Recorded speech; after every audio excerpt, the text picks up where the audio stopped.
You fool! Warren is dead.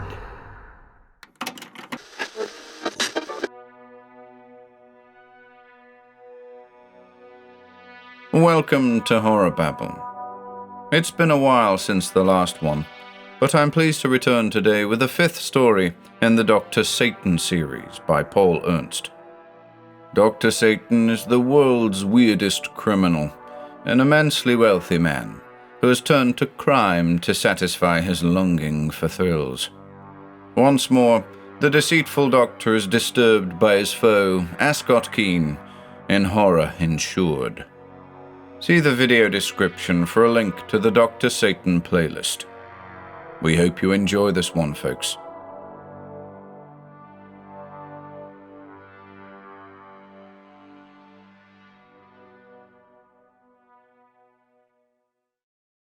Horror Insured by Paul Ernst. 1. In Satan's Crucible. It was noon. The enormous National State Building hummed like a beehive with the activity of its tenants. Every office spewed forth men and women on their way to lunch. The express elevators dropped like plummets from the 79th floor, while the locals handled the crowds from the 40th floor down. At the top floor, an express elevator tarried beyond its usual schedule. The operator paid no attention to the red flash from the starter downstairs, signaling the up cages to start down as soon as possible. He acted as though he was beyond schedules, as indeed he was. This elevator, though not entirely private, was at the disposal of Marshall Varley, owner of the building, whose offices took up the top floor.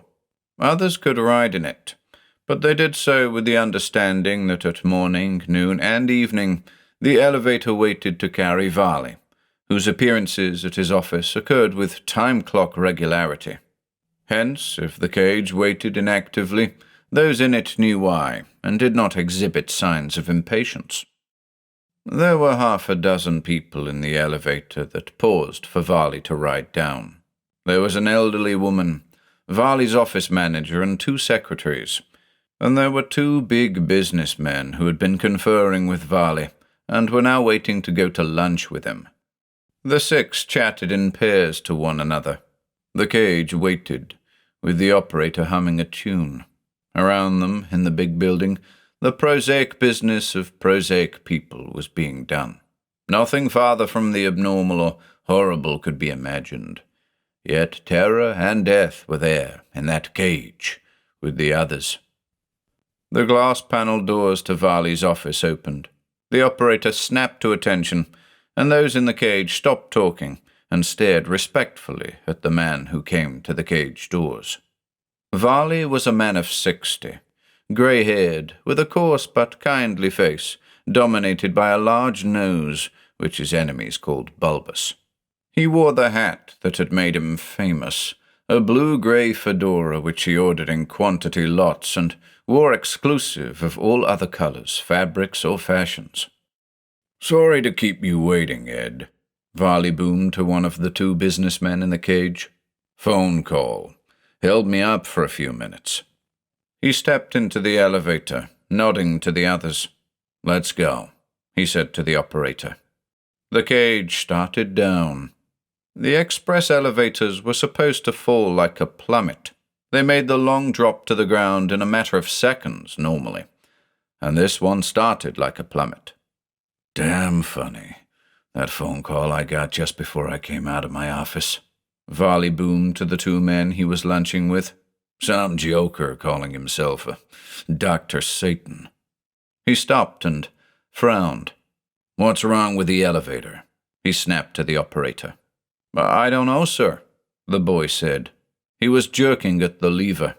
Ordinarily, so automatic was the cage, he did not touch the controls from the time the top-floor doors mechanically closed themselves till the time the lobby was reached. Now he was twitching the control switch back and forth from off to on, and the elevator was slowing down. The swift start had slowed to a smooth crawl downward, and the crawl was becoming a creep. The floor numbers, that had flashed on the little frosted glass panel inside the cage as fast as you could count, were now forming themselves with exasperating slowness. 61, 60, 59. "Can't you make it go faster?" said Varley. "I never saw these cages go so slow. Is the power low?" "I don't think so, sir," said the operator. He jammed the control against the fast speed peg, and the cage slowed down still more. "Something's wrong," whispered one of the girl secretaries to the other. "The slow speed, and it's getting warm in here." Evidently Varley thought so too. He unbuttoned his vest and took his fedora off and fanned himself. "I don't know what the hell's the matter," he growled to the two men with him. "Certainly have to have the engineer look into this. There's supposed to be decent ventilation in these shafts, and if they call this express service, God, I'm hot." Perspiration was bursting out on his forehead now. He began to look ghastly pale. 52, 51, 50. The little red numbers appeared on the frosted glass indicator ever more slowly. The elevator would take 5 minutes to descend at this pace. "Something's the matter with me," gasped Varley. "I've never felt like this before." One of the girl secretaries was standing near him. She looked at him suddenly, with wide eyes in which fear of something beyond normal comprehension was beginning to show. She shrank back from him.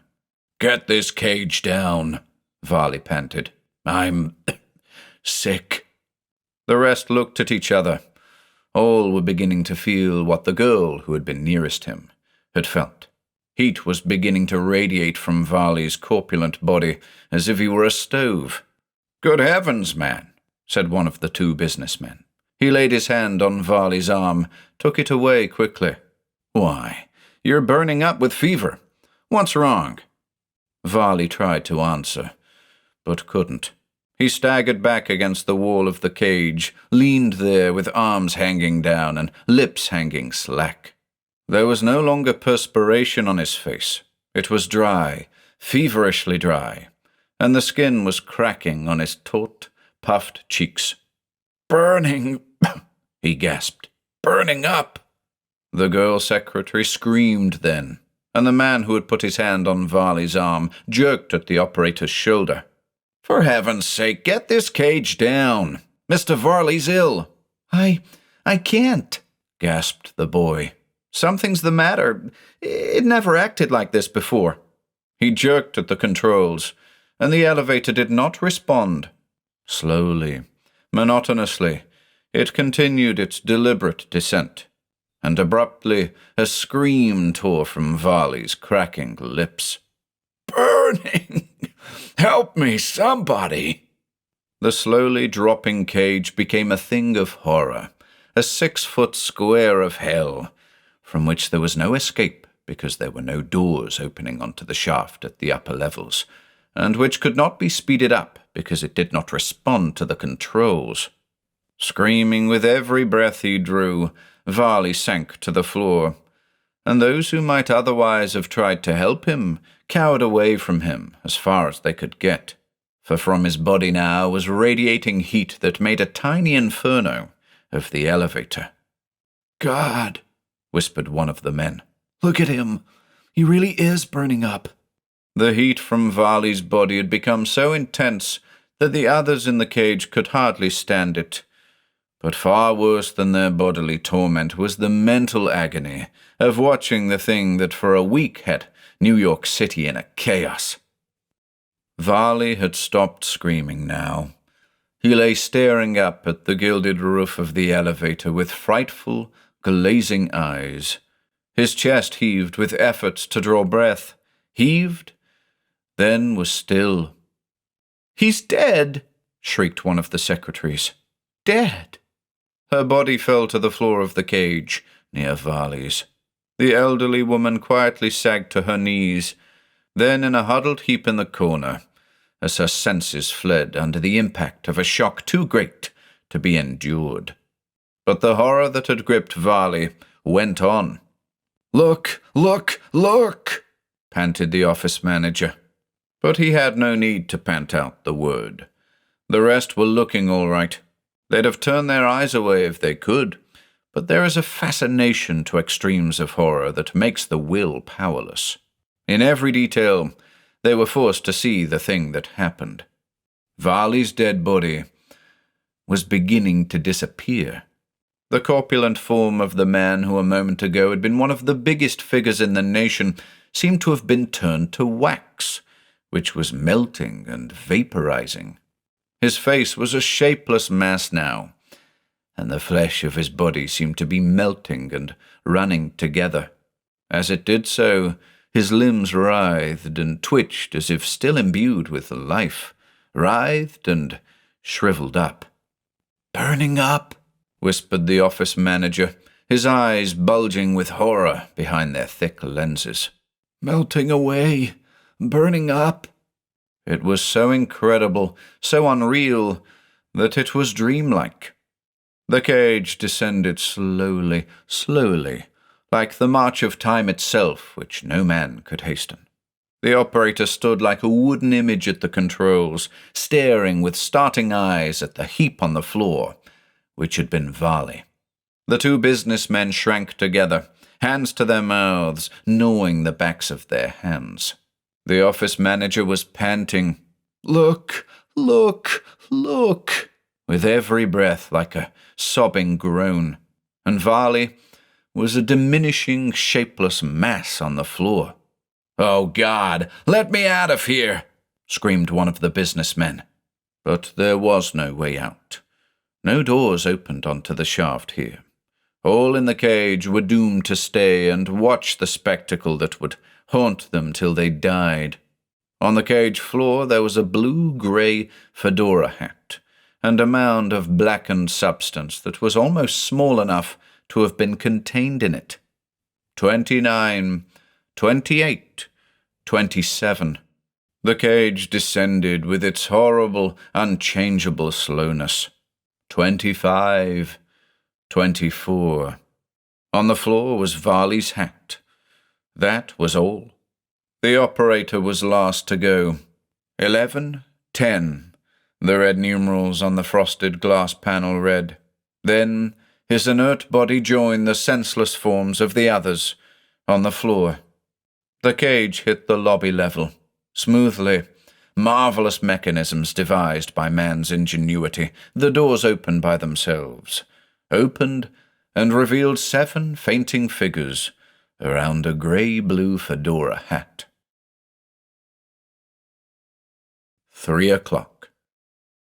On the stage of the city's leading theatre, the show, Burn Me Down, was in the middle of the first act of its matinee performance. The show was a musical comedy, built around a famous comedian. His songs and dances and patter carried it. To see him and him alone, the crowds came. Worth millions, shrewd, and at the same time as common as the least who saw him from the galleries, he was the idol of the stage. He sat on a stool in the wings now, chin on fist, moodily watching the review dance of 20 bare-legged girls billed as the world's most beautiful. His heavy black eyebrows were down in a straight line over eyes like ink spots behind comedy horn-rimmed glasses. His slight, lithe body was tense. "Your cue in a minute, Mr. Croy," warned the manager. "Hell, don't you suppose I know it?" snapped the comedian. Then his scowl disappeared for a moment. "Sorry." The manager stared. Croy's good humor and even temper were proverbial in the theater. No one had ever seen him act like this before. "Anything wrong?" he asked. "Yeah, I don't feel so hot," said Croy, scowling again. "Rather, I feel too hot, like I was burning up with a fever or something." He passed a handkerchief over his forehead. "And I feel like trouble's coming," he added. He took a rabbit's foot from his vest pocket and squeezed it. "Heavy trouble." The manager bit his lip. Croy was the hit of the show, was the show. Knock off for the afternoon if you feel bad," he advised. "We'll have Charlie do your stuff. We can get away with it at a matinee." "And have the mob on your neck?" interrupted Croy, without false modesty. "It's me they come to see. I'll go on with it and have a rest afterward." The 20 girls swept forward in a last pirouette and danced toward the wings. Croy stood up. "It must be a fever," he muttered, mopping at his face again. "Never felt like this before, though." The stage door attendant burst into the wings and ran toward the manager. The manager started to reprimand him for leaving his post, then saw the afternoon newspaper he was waving. He took it from the man's hand, glanced at the headlines. "What?" he gasped. "A man burn up? They're crazy. How could a... Varley, biggest man in the city." He started toward the comedian. My God, could it be the same thing happening here? Croy, wait! But the famous comedian was already on the stage, catapulting to the center of it in the ludicrous stumble, barely escaping a fall that was his specialty. The manager, clutching the newspaper, stood in the wings with a death-white face and watched. Croy went into a dance to the rhythm of the theme song of the show. He was terribly pale, and the manager saw him stagger over a difficult step. Then his voice rose with the words of the song. "Burn me down, baby. Don't say maybe. Put your lips against my lips and burn me down." The audience half rose. Croy had fallen to his knees on a dance turn. The manager saw that the perspiration that had dewed his forehead no longer showed. His skin looked dry, cracked. Croy got up. The audience settled back again, wondering if the fall had been part of his act. Croy resumed his steps and his singing, but his voice was barely audible beyond the 5th row. "Burn me down, Sadie. Oh, lady, look into my eyes and burn me." Croy stopped. His words ended in a wild, high note. Then he screamed, almost like a woman, and his hands went to his throat. They tore at his collar and tie. "Burning!" he screamed. "Burning!" The manager leaned, shaking, against a pillar. The newspaper, with the account in it of what had happened to Varley, rattled to the floor. It was the same. The same awful thing was happening to Croy. "Curtain!" he croaked. "Ring down the curtain!" Now the audience was standing up, some of them indeed climbing to their seats to see what was happening on the stage. Croy was prone on the boards, writhing, shrieking. The canvas backdrop billowed a little with the heat coming from his body. "Curtain!" roared the manager. "For God's sake, are you deaf?" The curtain dropped. Croy's convulsed body was hidden from the sight of the audience. With the curtain's fall, he stopped screaming. It was as though the thing had sliced through the sound like a great descending guillotine. But it was not the curtain that had killed the sound. Croy was dead. His limbs still jerked and writhed, but it was not the movement of life. It was the movement of a twisted roll of paper that writhes and jerks as it is consumed in flame. The manager drew a deep breath. Then, with his knees trembling, he walked out onto the stage. "Ladies and gentlemen," he announced, trying to make his voice sound out over the pandemonium that ruled over the theater. "Mr. Croy has had a heart attack. The show will not go on. You may get your money at the box office on the way out." He fairly ran from the stage and back of the curtain, where terrified girls and men were clumped around Croy's body, or what was left of it. Heart attack. The manager's mouth distorted over that description. Croy's body had shrunk, or rather melted, to half its normal size. His features were indistinguishable, like the features of a wax head with a fire under it. His clothes were smouldering. The heat was such that it was hard to stand within a yard of him. The big, horn-rimmed glasses slid from his face. His body diminished. A stagehand came racing back. Behind him trotted a plump man in black with rimless spectacles over his eyes. "I got a doctor," the stagehand gasped. "From the audience." He stopped, and the doctor stared at the place where Croy had lain, and then gazed around at the faces of the others. "Well," he said, "where is Croy? I was told he was dangerously ill." No one answered. One after another stared back into his face with the eyes of maniacs. "Where is he, I say?" snapped the doctor. "I was told—" He stopped, aware at last that something far worse than ordinary illness was afoot back here. The manager's lips moved. Words finally came. "Croy was there." His pointing finger leveled tremulously at a spot on the stage. Then he fell, pitching forward on his face like a dead man. And the point on the stage he had designated was empty. Only a blackened patch was there, with a little smoke drifting up from it. A blackened patch, with a pair of comedy horn-rimmed glasses beside it. 2. Lucifex Insurance Company. In the elevator control room of the Northern State Building, a man in the coveralls of an electrician bent over the great switchboard.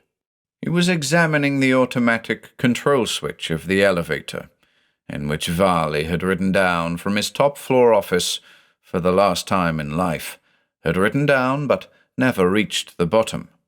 Grease smeared the man's face and hands, but an especially keen observer would have noted several things about the seeming electrician that did not match his profession.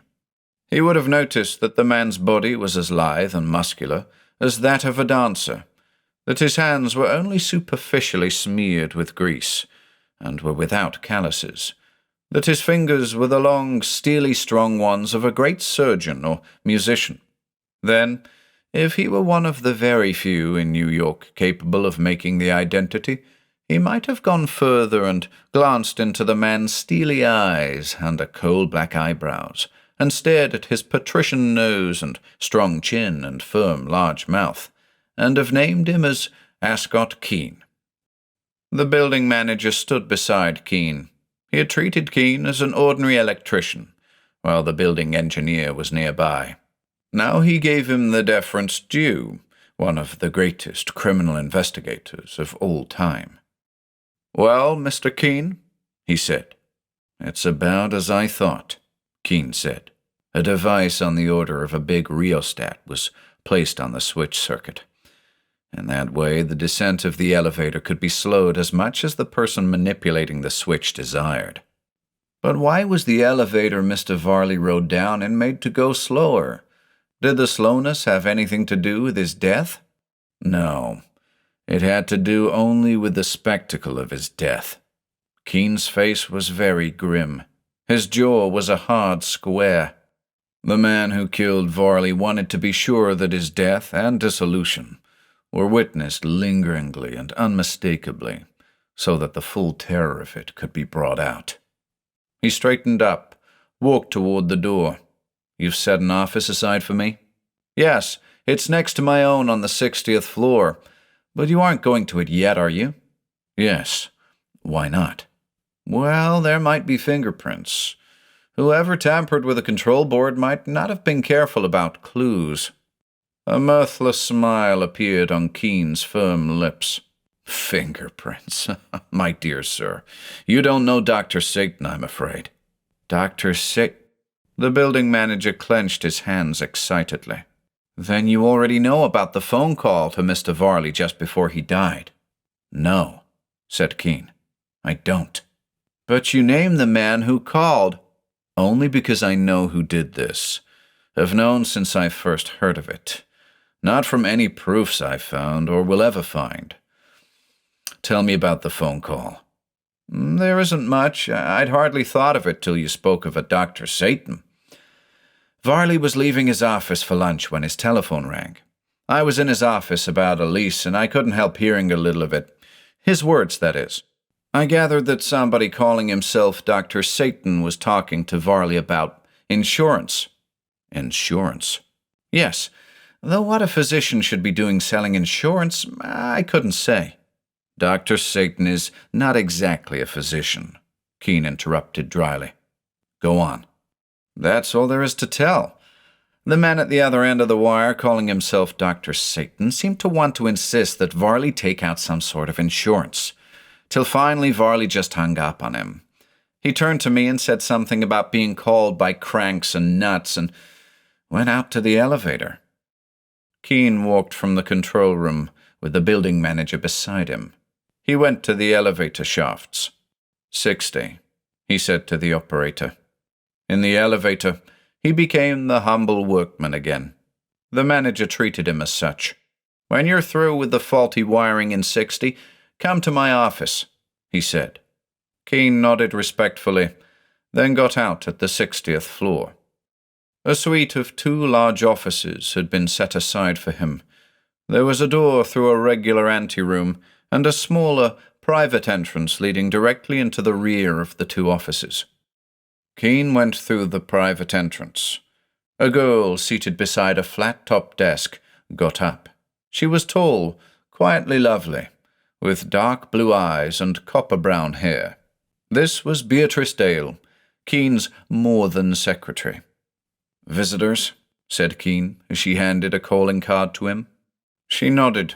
Walter P. Kessler, one of the 6 you listed as most likely to receive Dr. Satan's first attentions in this new scheme of his.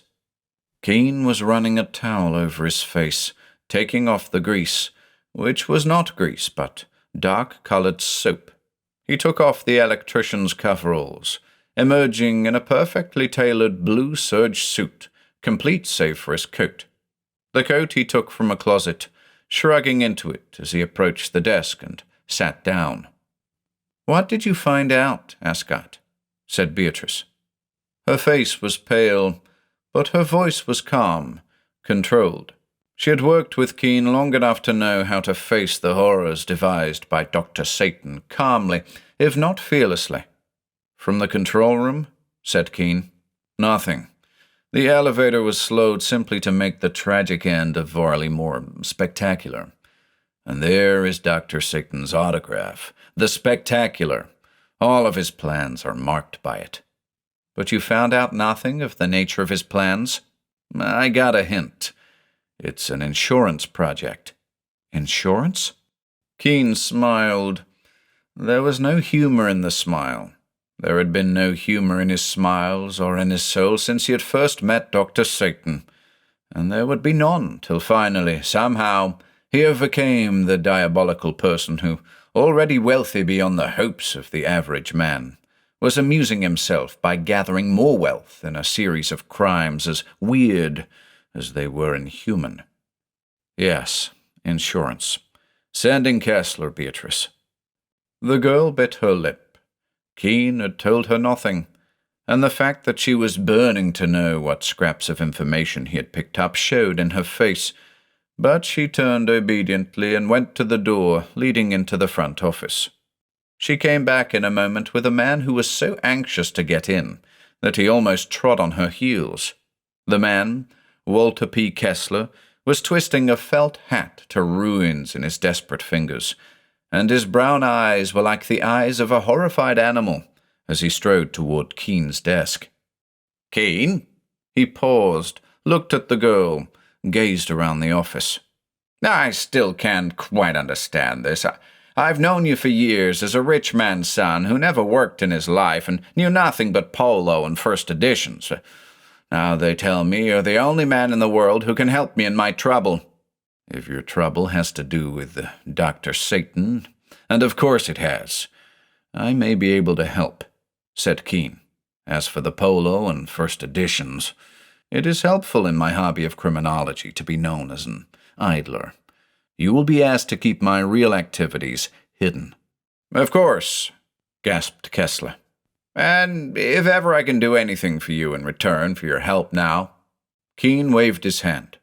Tell me about the insurance proposition, he said. Are you a mind reader? Exclaimed Kessler. No, there's no time to explain. Go ahead. Kessler dug into his inside coat pocket. It's about insurance, all right, and it's sponsored by a man who calls himself Dr. Satan, though how you knew. He handed a long envelope to Keane. This came in this morning's mail, he said. Of course, I paid no attention to it. Not then. In fact, I threw it in my wastebasket. I only fished it out again after reading the early afternoon papers and finding out what happened to poor old Varley. He choked and stopped. Keane read the folded paper in the long business envelope.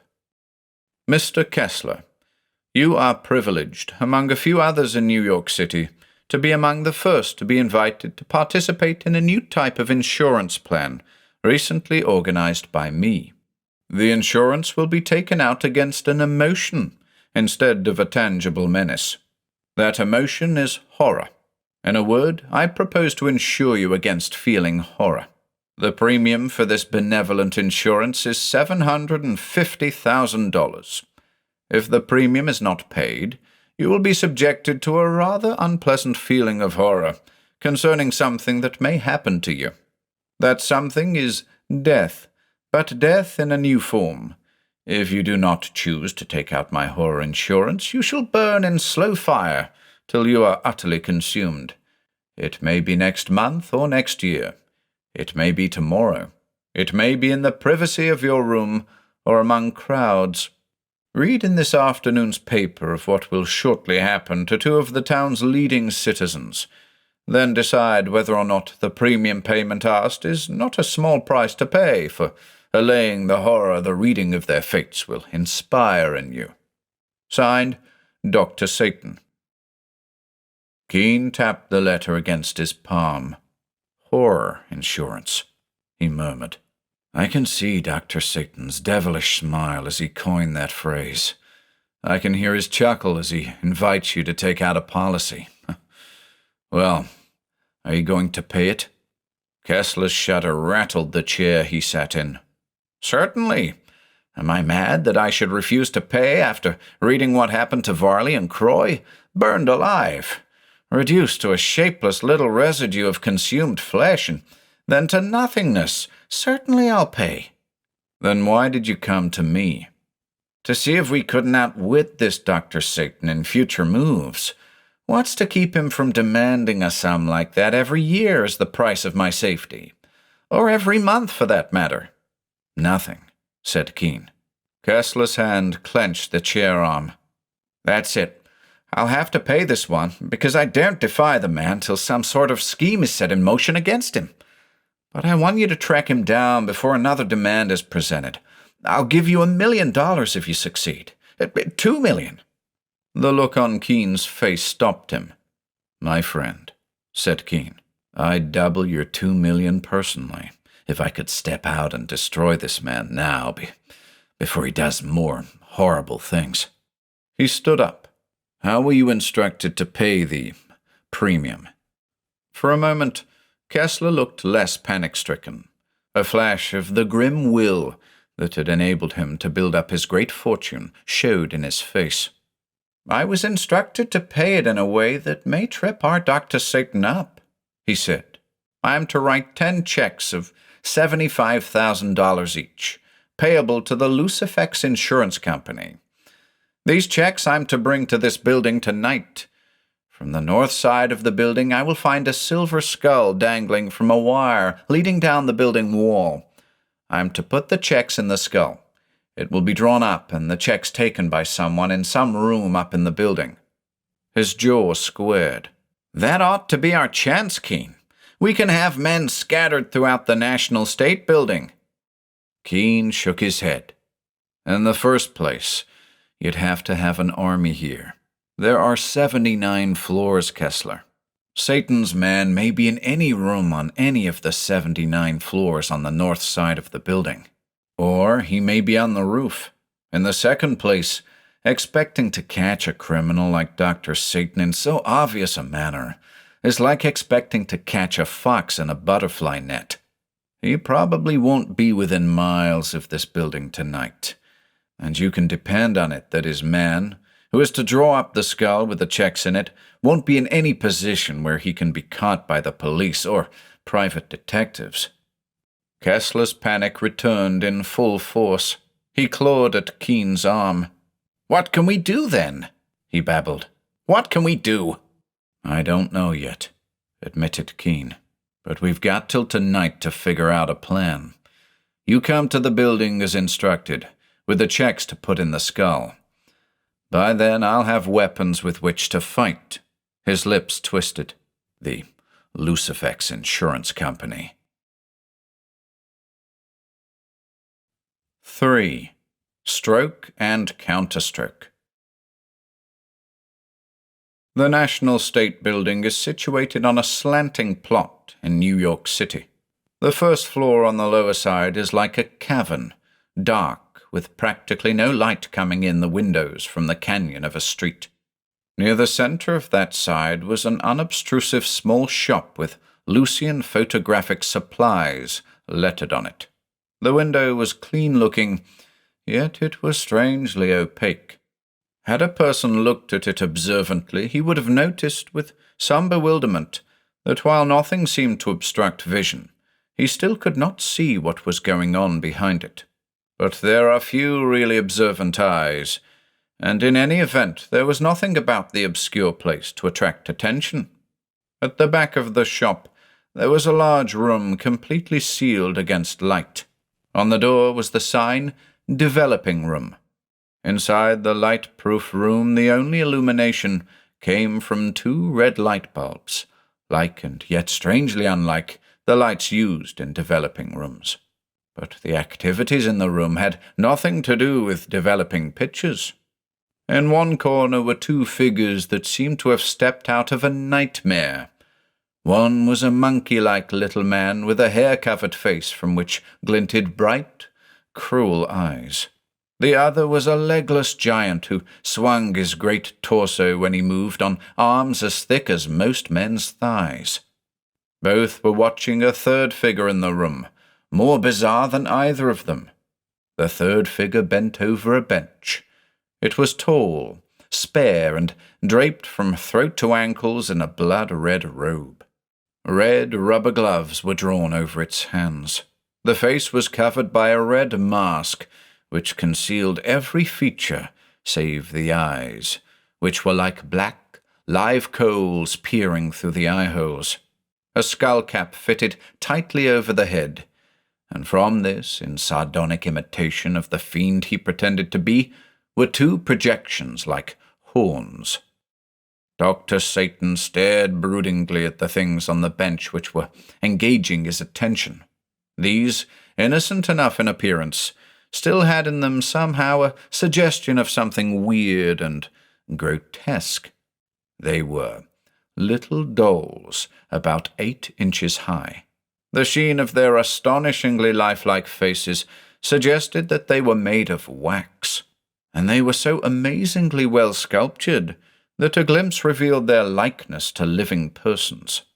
There were 4 of the little figures clad like men, and any reporter or other person acquainted with the city's outstanding personalities would have recognized them as 4 of the nation's business titans.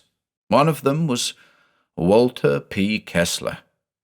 Dr. Satan's red-gloved hand pulled a drawer open in the top of the bench. The supple fingers reached into the drawer, took from it 2 objects, and placed them on the bench. And now there were 6 dolls on the bench, the last 2 being a man and a woman. The male doll was clad in a tiny blue serge suit. Its face was long-jawed, with grey chips for eyes, over which were heavy black brows, an image of Ascott Keane. The female doll was a likeness of a beautiful girl with coppery brown hair and deep blue eyes. Beatrice Dale. "Gus," Dr. Satan's harsh, arrogant voice rasped out. The monkey-like small man with the hairy face hopped forward.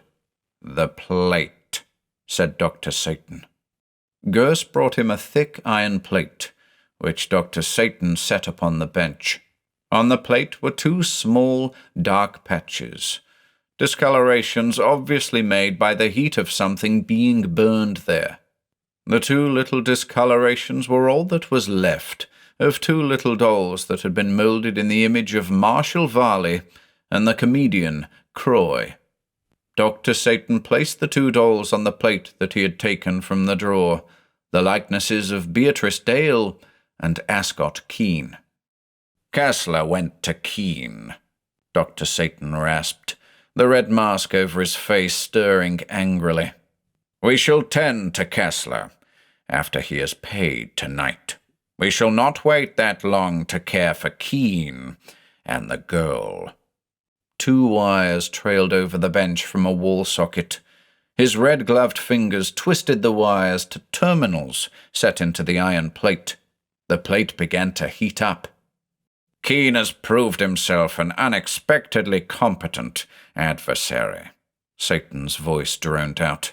"With knowledge I thought no man on earth save myself possessed.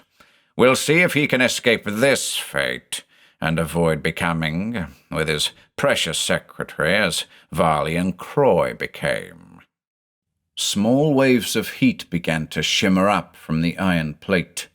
It stirred the garments clothing the two little dolls.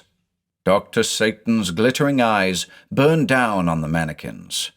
Gurse and the legless giant Bostiff watched as he did.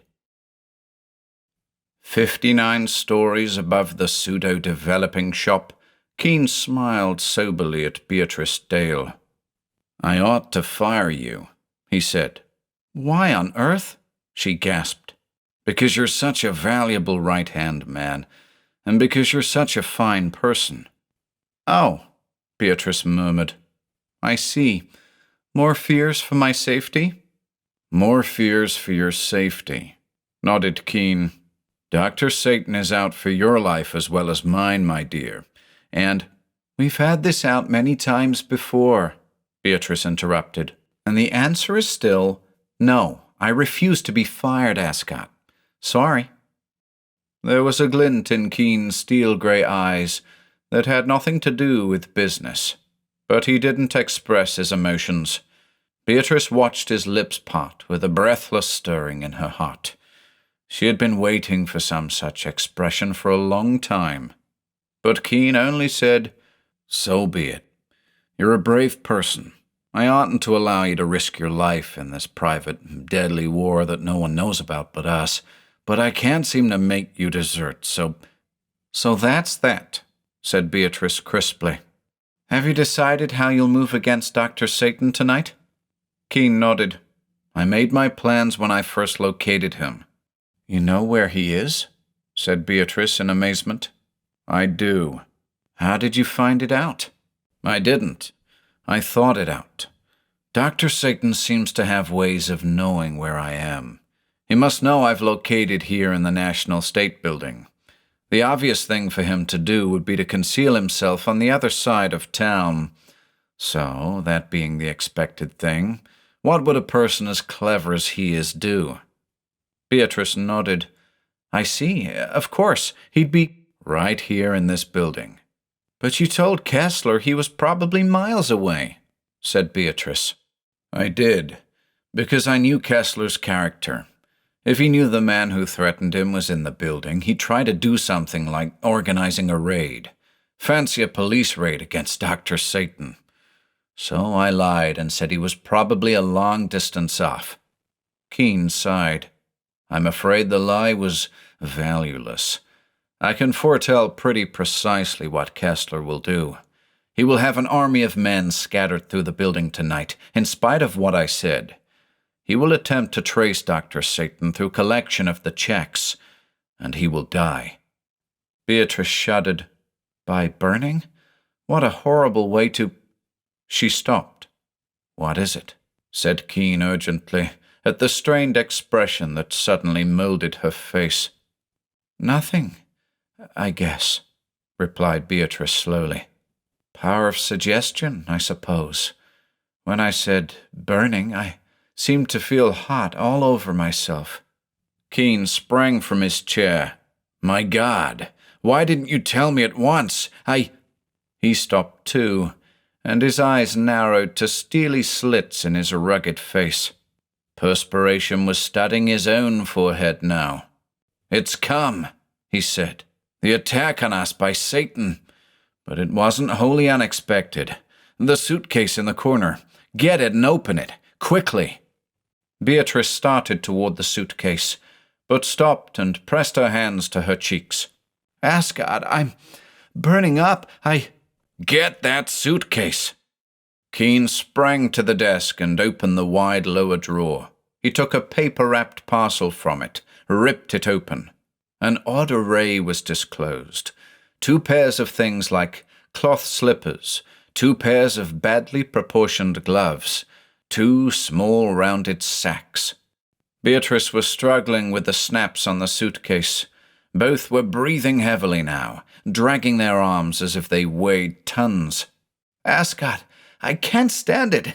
I'm burning," panted the girl. "You've got to stand it. Is the case open? Put on the smaller of the 2 garments there. Toss me the other."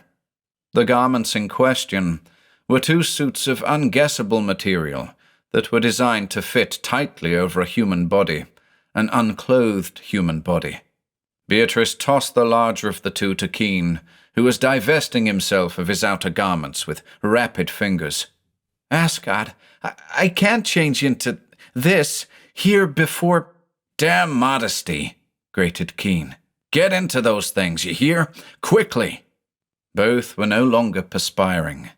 Their faces were dry, feverish. Heat was radiating from their bodies in a stifling stream. Beatrice stood before Keane in the tight, single garment that covered body and arms and legs. "These gloves on your hands," snapped Keane. "The sack over your head. The shoes on your feet." "Oh, God!" panted Beatrice. Then she had done as Keane commanded. From soles to hair she was covered by the curious fabric Keane had devised, and the awful burning sensation was allayed. There were eye slits in the sacks each wore. They stared at each other with eyes that were wide with a close view of death. Then Beatrice sighed shudderingly. "The same thing Varley and Croy went through?" she said. "The same," said Keane. "Poor fellows, and Dr. Satan thought he could deal us the same doom, and he almost did, if we'd been a little farther away from these fabric shields of ours." "How do they stop Dr. Satan's weapon?" said Beatrice. "And how can he strike as he does from a distance?" "His weapon and this fabric I made," said Keane, "go back a long way beyond history, to the priesthood serving the ancestors of the Cretans. They forged the weapon in wizardry, and at the same time devised the fabric to wear as protection against their enemies, who must inevitably learn the secret of the weapon too. It is the father of the modern voodoo practice of making a crude image of an enemy and sticking pins into it." He drew a long breath. "A small image is made in the likeness of the person to be destroyed. The image is made of substance pervious to fire. In the cases of Croy and Varley, I should say, after descriptions of how they perished, of wax. The image is then burned, and the person in whose likeness it is cast burns to nothingness, as the image does, if the manipulator knows the secret incantations of the Cretans, as Dr. Satan does. But I'll give you more than an explanation. I'll give you a demonstration. For we are going to strike back at Dr. Satan in a manner I think he will be utterly unprepared for." He went to the opened suitcase, looking like a being from another planet in the ill-fitting garments he had thrown together after analyzing Varley's death. He took from the suitcase a thing that looked like a little doll. It was an image of a monkey-like man with a hairy face and long, simian arms. "How hideous!" exclaimed Beatrice. "Not as hideous externally as internally," said Keane. "This is a likeness of a creature named Gurs, one of Satan's followers, who is only prevented from being as fiendish as Satan by lack of genius for it. I wish it were the image of Satan himself, but that would be useless. Satan, using the ancient death, would be prepared for it himself.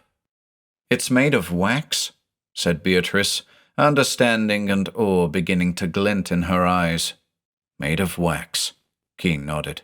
He looked around the office, saw no metal tray to put the little doll on, and flipped back a corner of the rug. The floor of the office was of smooth cement. He set the image on the cement. With her hand to her breast, Beatrice watched.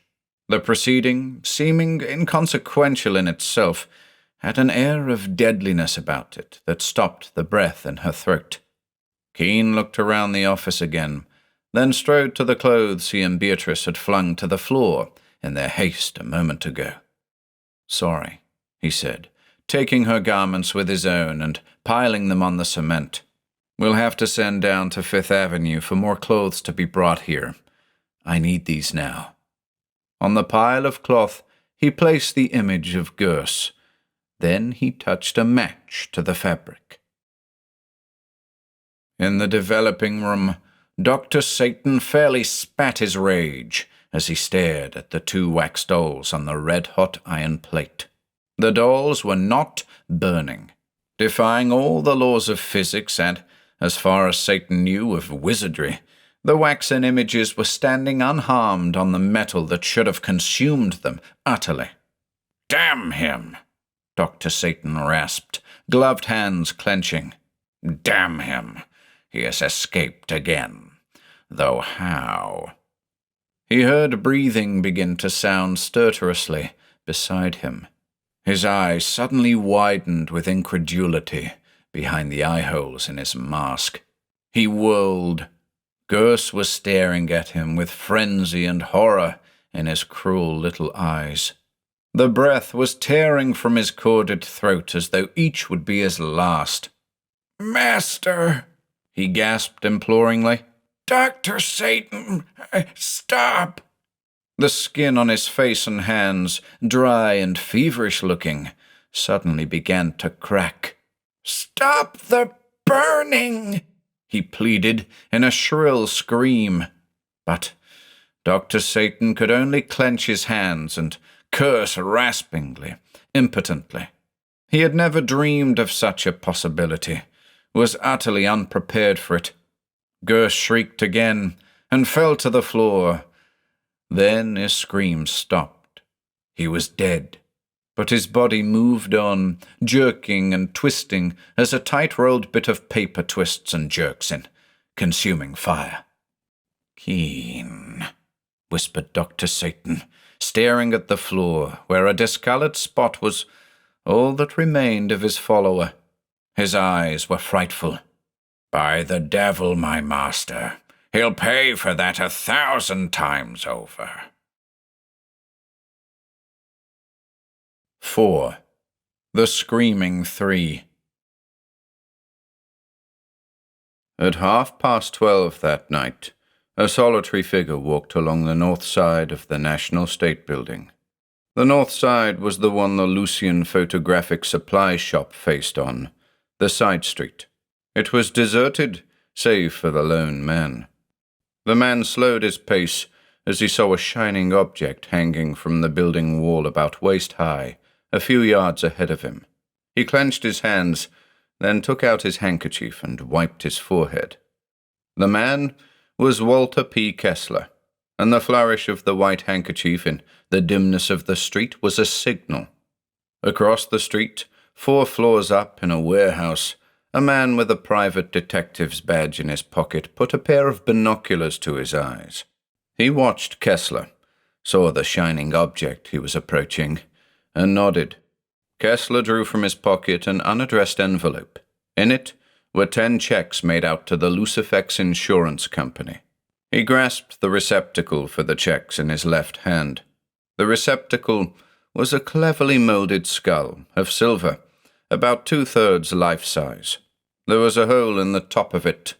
Kessler thrust the envelope securely into the hole. The skull began to rise up the building wall, toward some unguessable spot in the tremendous cliff formed by 79 stories of cut stone. Across the street, the man with the binoculars managed at last to spot the thin wire from which the silver skull was suspended. He followed it up with his gaze. It came from a window almost at the top of the building. The man grasped a phone at his elbow. He did not dial operator. The phone had a direct line to the building across the way.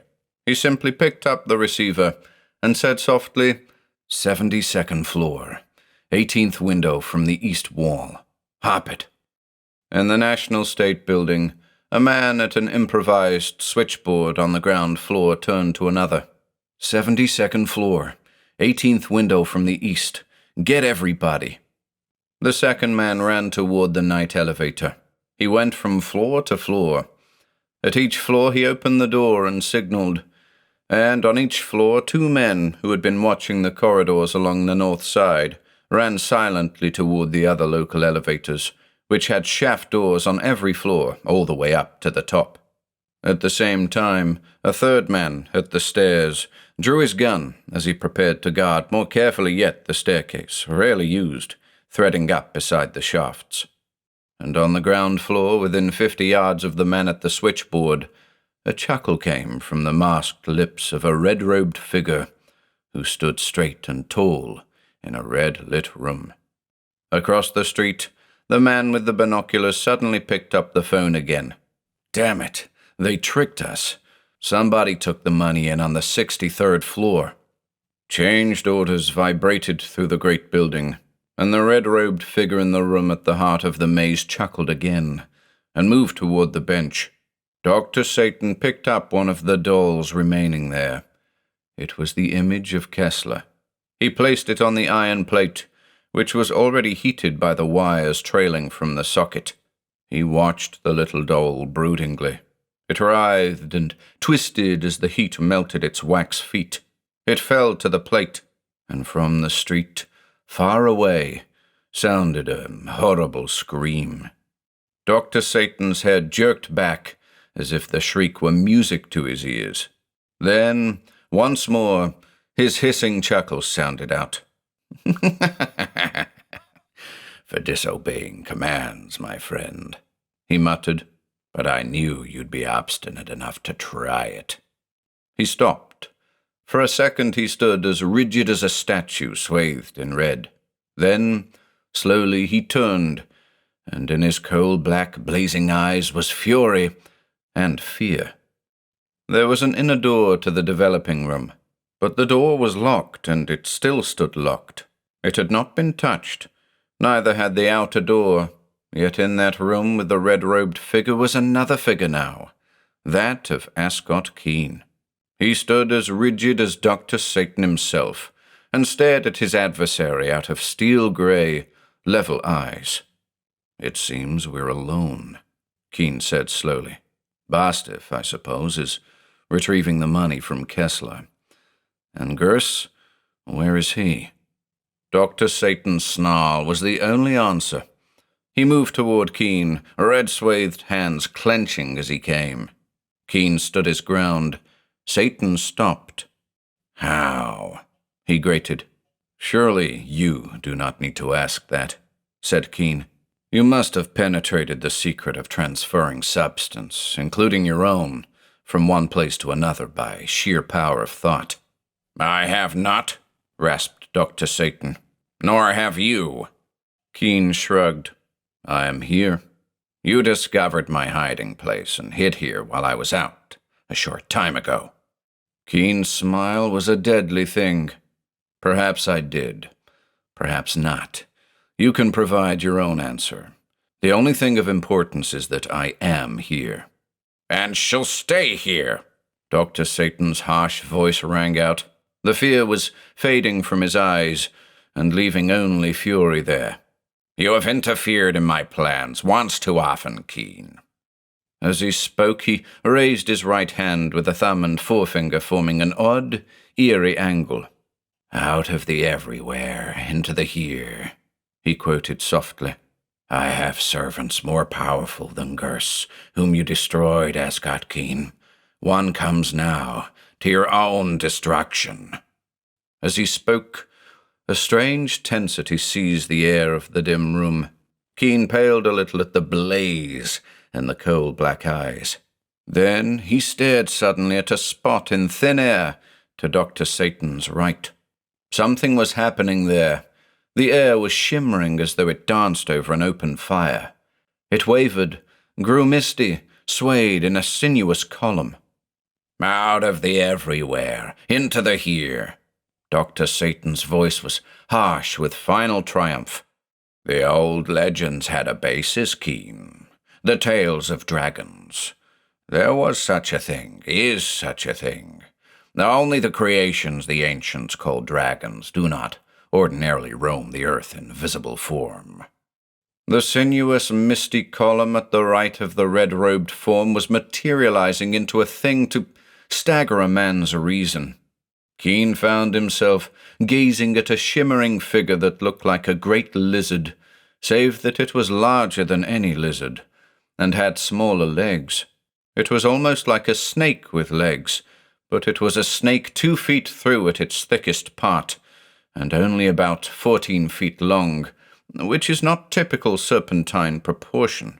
There were vestigial stubs of wings spreading from its trunk about a yard back of its great, triangular head, and it had eyes such as no true lizard ever had, 8 inches across and glittering like evil gems. "A dragon, Keane," Dr. Satan purred. "You have seen old pictures of some such thing, painted by artists who had caught a glimpse of these things that can only visit Earth when some necromancer conjures them too.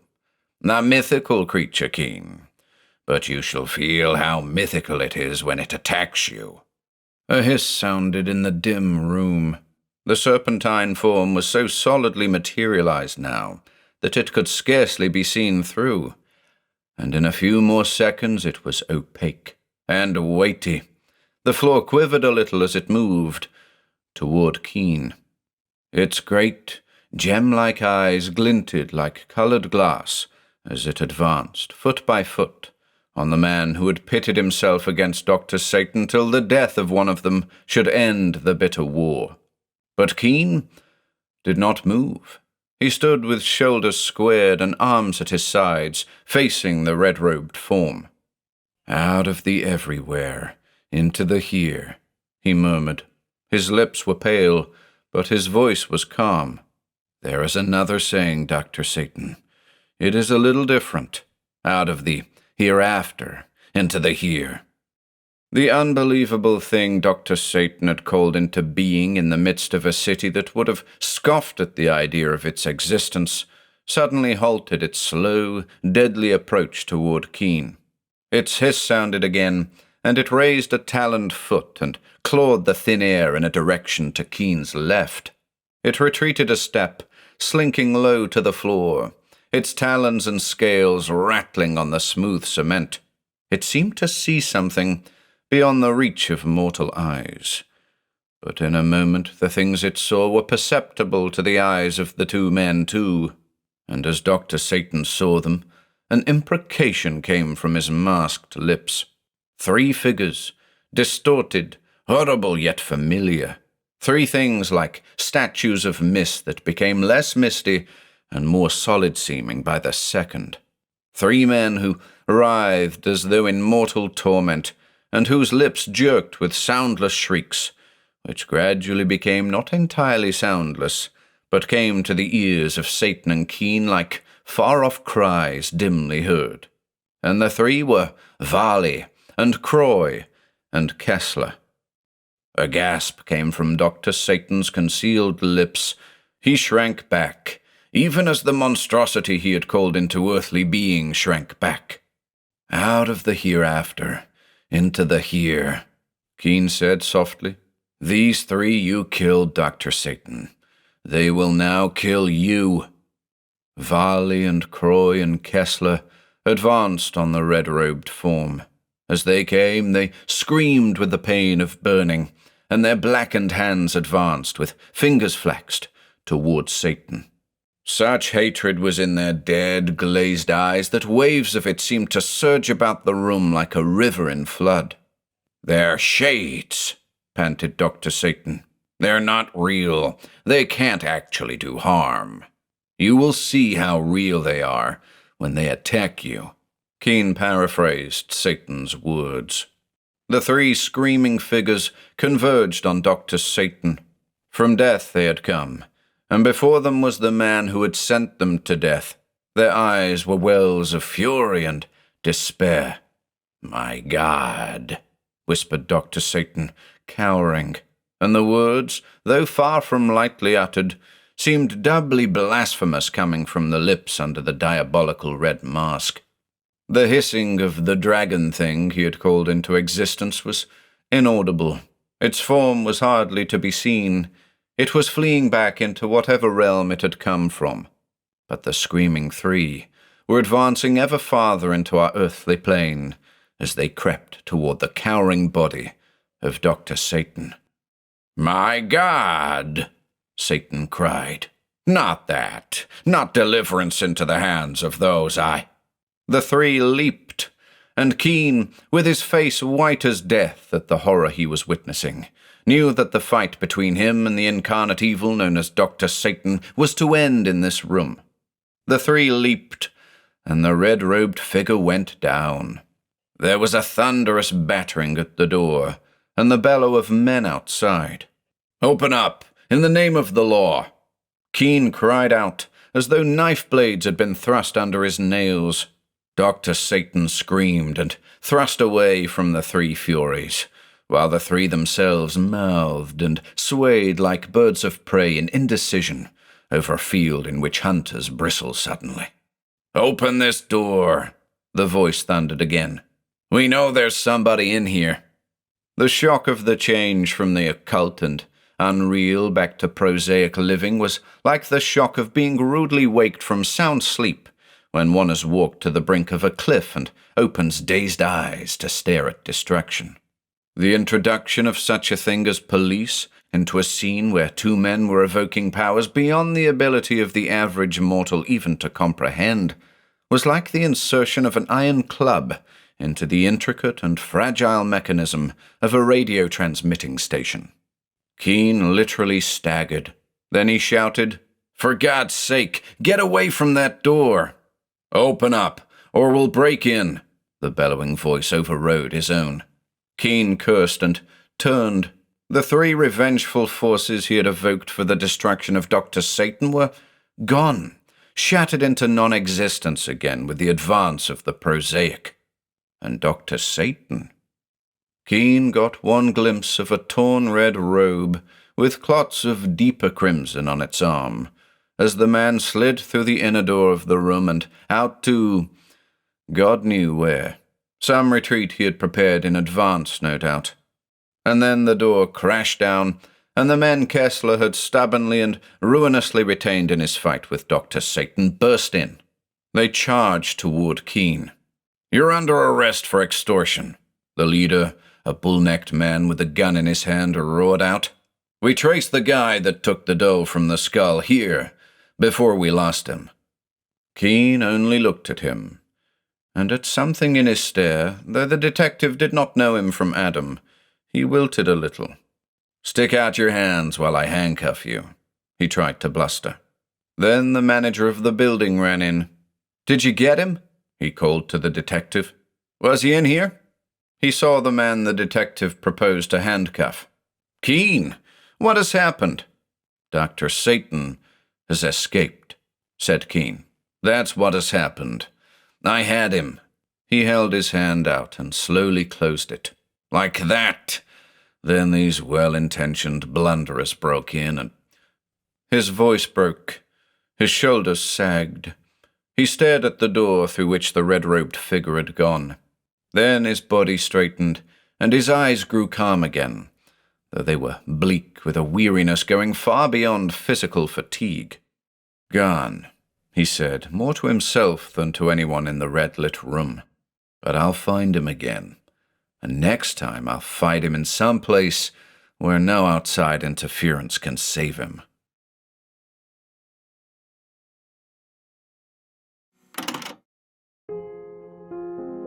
If you enjoyed listening today, be sure to subscribe to the channel by hitting the red subscribe button below. After doing so, click the bell icon next to the subscribe button to receive new content notifications. If you'd like to support our work and receive exclusive perks, consider becoming a channel member by clicking the join button below. To support us in other ways, see the video description for links to our Bandcamp and Patreon pages, our merch store over at Teespring, and further information relating to our releases on Audible, iTunes, and Spotify. And until next time,